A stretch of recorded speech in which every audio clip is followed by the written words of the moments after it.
Hello friends, welcome back to our channel. என்னடா அது voice ஒரு மாதிரி இருக்குதுன்னு நினைக்கிறீங்களா? ஆமாங்க, ஒரே த்ரோட் பெயின், காஃப் எல்லாம் ஆயிடுச்சு. ஸோ எப்படியாவது வீடியோ போடணுன்றதுக்காகவே போட்டிருக்கேன். அதுக்குண்டான ரெமிடியும் நான் எடுத்திருந்தேன். அதுவும் என்னன்றதையும் சொல்கிறேன். இந்த மாதிரி த்ரோட் இன்ஃபெக்ஷன் ஆகிடுச்சு, இரும்பல் அதிகமாகிடுச்சா, அதுக்குண்டான டிப்ஸும் இது உள்ளே இருக்குங்க. அது மட்டும் இல்லை, இந்த மாதிரி வேஸ்ட்டை வச்சு எப்படி ரீயூஸ் பண்ணலாம் அப்படின்ற டிப்ஸ் வகைகளும் இருக்குது.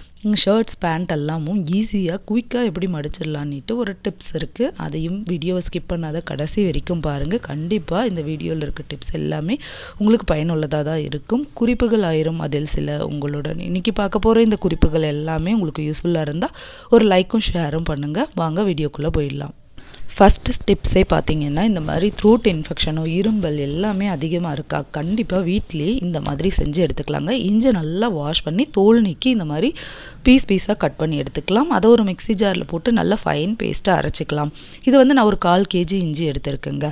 இப்போ இதை என்ன பண்ண போகிறோம் அப்படின்னு பார்த்தீங்கன்னா, இஞ்சி மரபா தான் செய்ய போகிறோம். சூப்பராக கடையில் விற்கிற மாதிரியே செஞ்சிடலாங்க. ரொம்ப ஈஸியான ரெசிபி. அதுவும் இல்லாத இதை செஞ்சு வச்சுட்டிங்கன்னா ஒரு 3-4 மாதம் வரைக்கும் கூட வச்சுக்கலாம். இப்போ 2 கப் அளவுக்கு சர்க்கரை எடுத்திருக்கேன். சர்க்கரையில் கொஞ்சமாக ஒரு 1/4 கப் அளவுக்கு தண்ணி ஆட் பண்ணிக்கலாம், அது முழுகிற அளவுக்கு. இப்போ பாருங்கள், இஞ்சி பேஸ்ட்டாக அரைச்சி எடுத்துகிட்டு இது வந்து சர்க்கரை வந்து பாகு பதம் வரணுங்க. ஒரு கம்பி பதம் மாதிரி வரணும். அது வரைக்கும் நீங்கள் வெயிட் பண்ணுங்கள். வாய்ஸ் வந்து சரியாக வரலைங்க, ஆனாலும் இப்படியாவது வீடியோ போட்டுடலாம் அப்படின்ட்டு தான் ட்ரை பண்ணி போட்டிருக்கேன். இந்த இஞ்சி மரப்பா பார்த்திங்கன்னா நான் ஒரு 2-3 டைம் செஞ்சுருக்கேன். சூப்பராக அப்படியே கடையில் இருக்க மாதிரியே வருங்க. கடையிலலாம் நீங்கள் காசு கொடுத்து வாங்க தேவையில்ல, வீட்லேயே ஹெல்த்தியாக செய்யலாம். ஸோ இந்த பாகு பதம் வர வரைக்கும் கொஞ்சம் நேரம் வெயிட் பண்ணுங்கள். நல்ல கம்பி பதம் வரணும். அதுக்கப்புறமா நம்ம அரைச்சி வச்சுருக்க பேஸ்ட்டை ஆட் பண்ணிடலாம். வேறு இதில் எதுவுமே ஆட் பண்ண தேவையில்லைங்க. குயிக்காகவும் செஞ்சிடலாம். அது மட்டும் இன்க்ரீடியன்ஸும் ரொம்ப கம்மி தான். சர்க்கரையும் இந்த இஞ்சும் தான். இஞ்செல்லாம் மலிவாக கிடைக்கும் பாருங்கள். கேஜி 20, 13 கிடைக்கிற டைம் இதெல்லாம். நான் வந்து வாங்கும்போது கேஜி 50 ருபீஸ் என்னவோ இருந்தது. ஸோ வாங்கியிருந்தேன். இஞ்சி குழம்பு வைக்கலாம், கொஞ்சமாக சால்ட் ஆட் பண்ணியிருக்குங்க. இஞ்சி துவையல் அரைக்கலாம். அதெல்லாம் பார்த்திங்கன்னா சளியை நல்லா கரைக்கும், உடம்புக்கும் நல்லது. ஒரே முட்டுக்காக எடுக்காதீங்க, அது வந்து சூடாக்கிடும். இந்த மாதிரி இஞ்சி மரபா செஞ்சுட்டு கொஞ்சம் கொஞ்சமாக கூட நீங்கள் சின்ன சின்ன பீஸாக வந்து பசங்களுக்கும் கொடுக்கலாம்.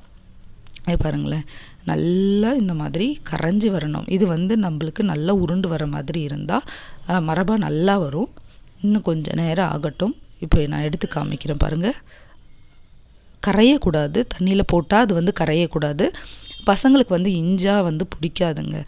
இஞ்சி சாரெல்லாம் கொடுத்தா பிடிக்காது. பட் இந்த மாதிரி இஞ்சி மரபா கொடுத்துட்டிங்கன்னா ரொம்பவே சளியும் கரைக்கிடும். அது மட்டும் இல்லை, பெரியவங்களுக்கும் வந்து இந்த இஞ்சி மரபா ரொம்பவே யூஸ்ஃபுல்லாக இருக்கும். இப்போ உருண்டு வந்திருக்கு பாருங்கள். இந்த மாதிரி ஸ்டேஜில் தான் ஒரு தட்டில் வந்து நான் நெய் அப்ளை பண்ணி வச்சுருக்கேங்க. இந்த நெய் அப்ளை பண்ண தட்டில் தான் இந்த மாதிரி நம்ம நல்லா உருண்டு வரும்போது நம்ம அந்த இஞ்சி மரபாவை வந்து தட்டில் பேஸ்ட் பண்ணிடலாம். ஸோ இதெல்லாம் பேஸ்ட் பண்ணி எனக்கு இன்னொரு தட்டுலேயும் கொஞ்சமாக வந்தது. பெரிய தட்டுலேயும் கொஞ்சம் எடுத்தேன். இப்போ நல்லா கொஞ்சம் நேரம் கழித்து நம்ம பீஸ் போட்டால் இந்த மாதிரி இஞ்சி மரபா ரெடி ஆகிடுங்க. சூப்பரான இஞ்சி மரபா ரெடி ஆகிடுச்சு பாருங்கள். குயிக்காகவும் ரெடி ஆகிடும். 2 பொருள் தான், எவ்வளோ சூப்பராக இருக்குது பாருங்கள். இதை வந்து நீங்கள் சேல் பண்ணணும், ஹோம் பேஸ் பிஸ்னஸ் செய்யணுன்றவங்க கூட இதை ட்ரை பண்ணி சேல் பண்ணலாம். வேலையும் சுலபம், இன்க்ரீடியன்ஸும் கம்மி. கண்டிப்பாக ட்ரை பண்ணி பாருங்கள். வாங்க அடுத்த குறிப்பு போயிடலாம். என் பையன் பார்த்தீங்கன்னா ஷர்ட் மடிச்சிட்டு இருந்தாங்க. என்னடா இது பண்ணுற அப்படின்னு கேட்டால், ஷர்ட் ஈஸியாக மடிச்சிடலாமான்ட்டு காமிச்சா. எப்படி மடிக்கிறான்னு பாருங்களேன். 2 ஹோல்டு தாங்க பண்ணுறான். டக்குன்னுட்டு அதை வந்து மடித்தான்.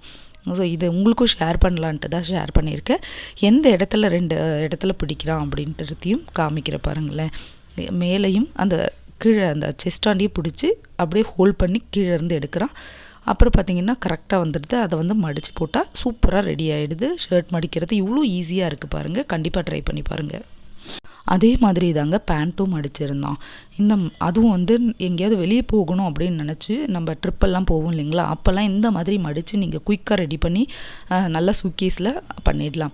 இந்த மாதிரி ஹோல்ட் பண்ணிக்கோங்க. இது வந்து சின்ன பேண்ட்டு, பெரிய பேண்ட்லேயும் ஷர்ட்லேயும் கூட இந்த மாதிரி மடித்து பாருங்கள், சூப்பராக வரும். கலையவே கலையில்லைங்க. எவ்வளோ நீங்கள் ஆட்டினாலும் எவ்வளோ நீங்கள் கீழே போட்டாலும் இது வந்து அந்த ஃபோல்ட்லேருந்து கலையிறதே இல்லை. அது மட்டும் இல்லை, கபோர்டில் நீங்கள் அடுக்கணுன்னா கூட ஸ்பேஸ் வந்து நல்லா ஆக்குப்பை ஆகும். இந்த மாதிரி ஃபோல்ட் பண்ணிக்கோங்க.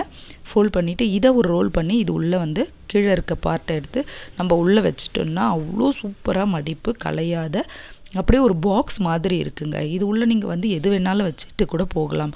ஹியர் செட்டாக இருக்கும், இயர்பட்ஸ் அந்த மாதிரி எது வேணாலும் வச்சுக்கலாம். அமௌண்ட் கூட வச்சு நீங்கள் சூட்கேஸில் எடுத்துகிட்டு போகலாம். பாருங்கள், எல்லா பேண்ட்டும் சூப்பராக மடிச்சுட்டா, ட்ரை பண்ணி பாருங்கள்.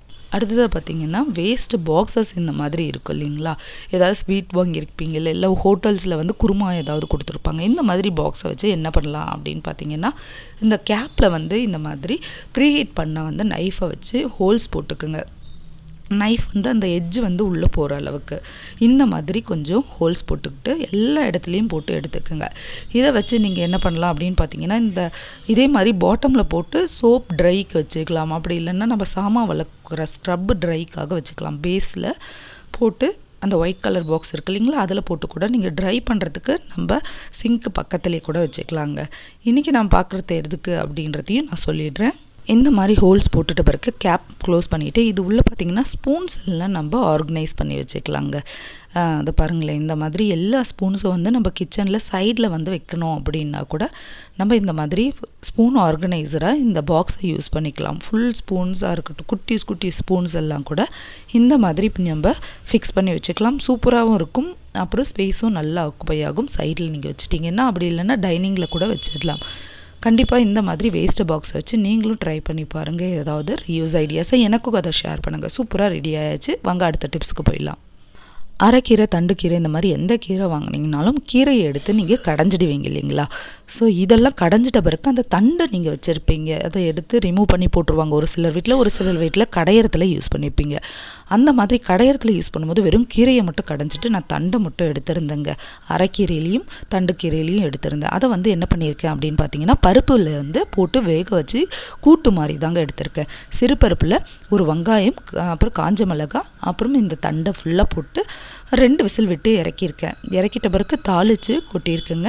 இதில் என்னென்னா கடுகு, வரமிளகா, கருவேப்பிலை, பெருங்காயம் போட்டு தாளித்து எடுத்துகிட்டு இதில் கொஞ்சமாக தேங்காய் போட்டு எடுத்தேன். ஃபஸ்ட்டு வைக்கும் போது எனக்கு அது வந்து ஒரு ஐடியாவாக இல்லை. சரி, இதை எடுத்துகிட்ட பிறகு உங்களுக்கு ஒரு இதையும் ஷேர் பண்ணால் யூஸ்ஃபுல்லாக இருக்கும்ன்ட்டு. தண்டுலேயும் அவ்வளோ சத்துக்கள் இருக்குங்க. கண்டிப்பாக அந்த தண்டையும் வேஸ்ட் பண்ணாத. இந்த மாதிரி செய்யும் போது நீங்கள் சாதத்தோடு பிசைஞ்சு சாப்பிட்லாம், சப்பாத்தி தோசையோடையும் சாப்பிட்லாம். கூடவே ஒரு தக்காளியும் போட்டு விசில் விட்டு இறக்கிடுங்க. சூப்பராக இருக்கும். இப்போ விசில் விட்டு இறக்கிட்ட பிறகு கொஞ்சமாக நான் சால்ட் ஆட் பண்ணி இந்த தண்ணியை வந்து கொஞ்சமாக ட்ரை பண்ணுறதுக்காக வச்சுருக்கேன். ஸோ இது ட்ரை ஆனால் சப்பாத்தி, இட்லி, தோசை, சாதத்தோட கூட சாப்பிட்டுடலாங்க. கண்டிப்பாக ட்ரை பண்ணி பாருங்கள். இன்றைக்கி பார்த்த இந்த குறிப்புகள் எல்லாமே உங்களுக்கு யூஸ்ஃபுல்லாக இருக்குன்னு தான் நம்புகிறேன். பிடிச்சிருந்தால் ஒரு லைக்கும் ஷேரும் பண்ணுங்கள். அது மட்டும் இல்லாத நம்மளோட சேனலில் ஆல்ரெடி இந்த மாதிரி டிப்ஸ் வகைகள் எல்லாமே போட்டிருக்கேங்க. Kitchen tips, cleaning tips, best out of waste, கிராஃப்ட்னிட்டு நிறைய வகையான குறிப்பு வகைகளும் போட்டிருக்கேன். அது ஒரு பிளேலிஸ்ட்டாகவும் தந்திருக்கேன். டைம் கிடைக்கும் போது கண்டிப்பாக போய் விசிட் பண்ணுங்கள். பிடிச்சிருந்தால் உங்கள் ஃப்ரெண்ட்ஸ்க்கும் ஷேர் பண்ணுங்கள். மறக்காமல் லைக் பண்ணிக்கோங்க, சப்ஸ்கிரைப் பண்ணிவிட்டு பக்கத்தில் இருக்க பெல் ஐக்கானையும் கிளிக் பண்ணிக்கோங்க. இதோட நான் நெக்ஸ்ட் இன்ட்ரெஸ்டிங்கான குறிப்பு வகைகளோடு உங்களை மீட் பண்ணுறேன். தேங்க்யூ ஃபார் வாட்சிங்.